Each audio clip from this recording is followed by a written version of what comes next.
Hello साथियों, कैसे हो? आशा करूँ अच्छे होंगे, बेहतर होंगे। केटो साइंस में आपका तहे दिल से स्वागत है। आज बात करेंगे जो हड़प्पा सभ्यता उसकी। हड़प्पा सभ्यता में क्या होता है दोस्तों, वो देखना। क्योंकि जो हड़प्पा सभ्यता थी वो राजस्थान की, हमारे को राजस्थान का जीके तैयार करें। तो राजस्थान में जो कालीबंगा सभ्यता वो किस जिले से थे? वर्तमान हनुमानगढ़ जिले से। और देखो, हनुमानगढ़ और गंगानगर जो पंजाब राज्य लगता है राजस्थान की सीमा के, तो वो सीमा बनाते हैं। ऐसे हम ज्योग्राफी में पढ़ने को देखते हैं।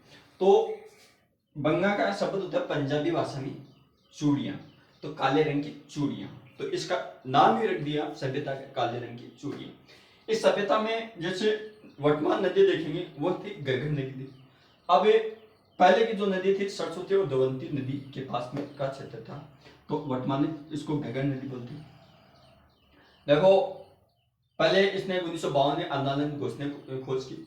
फिर इसकी खोज 1961 से 1962 के बीच में बीबी लाल ने और बी के थापड़ ने इसकी खोज की। अब इसमें किस प्रकार के साक्ष्य मिले, वो अवशेष मिले। पहले तो जुते हुए खेत मिले। अब देखो, खेत की सिंचाई करेंगे तो क्या करेंगे? जो पानी नदी का ले जाएंगे दूसरे स्थान पे, तो उसके लिए कुछ तो चाहिए ना। तो पहले पाइप पाइप ऐसे तो ही थी नहीं, इतने टेक्नोलॉजी। तो ये बांस की लकड़ी की पाइप बना के उससे पानी ले जाए करते थे। तो बांस की लकड़ी जो सिंचाई पद्धति थी उसमें लकड़ी की पाइप काम में लिए है ना। तो लकड़ी की नालीदार पाइप काम में लेते थे। ठीक है। इसमें बर्तन मिले, वो थे मिट्टी के, हल्के और पतले थे। यहाँ सुंदरता और सुडुलता का अभाव था। और इसमें जो बर्तनों का रंग था वो लाल था। और इसमें जो डिजाइन बनाए इसमें काले काले और सफेद रंग की वो धारियां बनाते थे।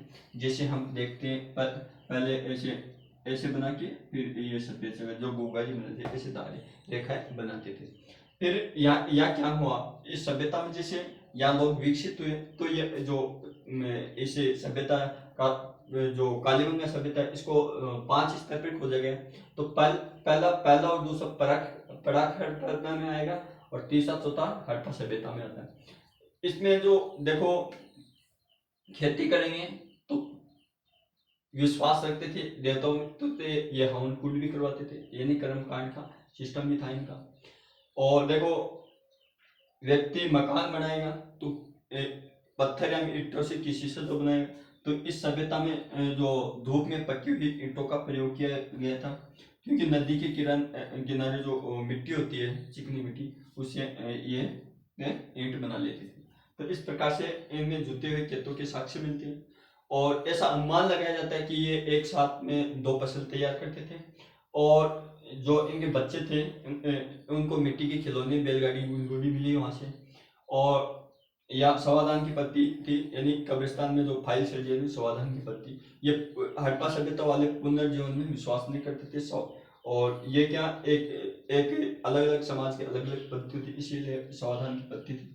समाधान की पत्ती क्या होती है? जैसे मर्द बॉडी को खुले में छोड़ देते हैं, पशु पक्षी खा लेते हैं। फिर यहाँ एक बच्चे का कंकाल मिला, यानी उसकी खोपड़ी मिली, और खोपड़ी में 6 छिद्र थे दोस्तों।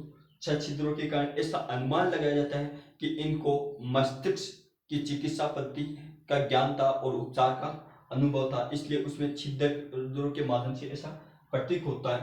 तो ये थी आपकी कालीबंगा सभ्यता। सभ्यता में आपको ये याद रखना कि किस जिले से है, नदी कौन सी है, किसने खोजा, किसने क्या किया, और किस प्रकार के उपकरण मिले, यानी बच्चों के लिए, भाभी जी के लिए घर कैसे बनाए, कैसे नहीं।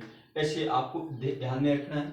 यहाँ यहाँ ऐसे ही सभ्यताओं को, एक एक सभ्यता में इतनी चीज आपको पूछेगा। या तो ऐसे लेगा कि कालीबंगा सभ्यता, इसके तथ्यात्मक क्वेश्चन पूछे, या जुते हुए खेत के साक्ष्य की सभ्यता से मिले, ऐसे पूछेगा। तो ऐसे आपको सभ्यता ध्यान में रखनी है। Thank you, all the best.